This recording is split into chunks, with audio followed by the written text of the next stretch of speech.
संजय राऊतांचा दौरा आहे जिल्ह्यामध्ये आणि विश्वजित कदमांच्यावरची टीका आणि विशाल पाटील यांच्या उमेदवारीबाबतचा अजूनही प्रश्नचिन्ह याबद्दल तुम्हाला काय म्हणायचं आहे काँग्रेस कार्यकर्ता म्हणून? कार्यकर्ता म्हणून एवढंच सांगायचं आहे, या ठिकाणी विश्वजित कदम साहेबांनी सांगली जिल्ह्याला काँग्रेसची उमेदवारी मिळावी ह्यासाठी प्रयत्न चालू केलेत आणि ते प्रयत्न करत असताना अगदी प्रामाणिकपणे त्यांनी काम चालू केलं आहे. आघाडीच्या नेत्यांना भेटणे, वरती दिल्लीतल्या नेत्यांना काँग्रेसच्या भेटणे, राष्ट्रवादीच्या नेत्यांना भेटणे, हे विश्वजित कदम साहेबांचं प्रामाणिकपणे काम चालू असताना जे संजय राऊत साहेबांनी जे वक्तव्य केलं आहे की विशाल पाटील साहेबांचे पायलट विश्वजित कदम साहेब आहेत आणि त्यांचं विमान गुजरातमध्ये उतरलं जाईल, तर ह्या वक्तव्याचा आम्ही काँग्रेसच्या वतीनं निषेध करतो.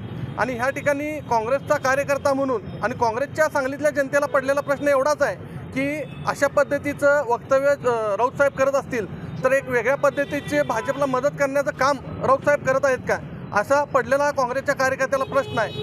तर राऊत साहेबांचा मी आमच्या नेत्यांना केलेल्या वक्तव्याचा निषेध करतो. देश विदेशातील प्रत्येक घडामोडींचे लाईव्ह अपडेट मिळवण्यासाठी आता साम टीव्हीच्या सर्व सोशल मीडिया प्लॅटफॉर्मला लाईक, फॉलो आणि सबस्क्राईब करा. तसंच सर्व नोटिफिकेशनसाठी बेल आयकॉन प्रेस करायला विसरू नका.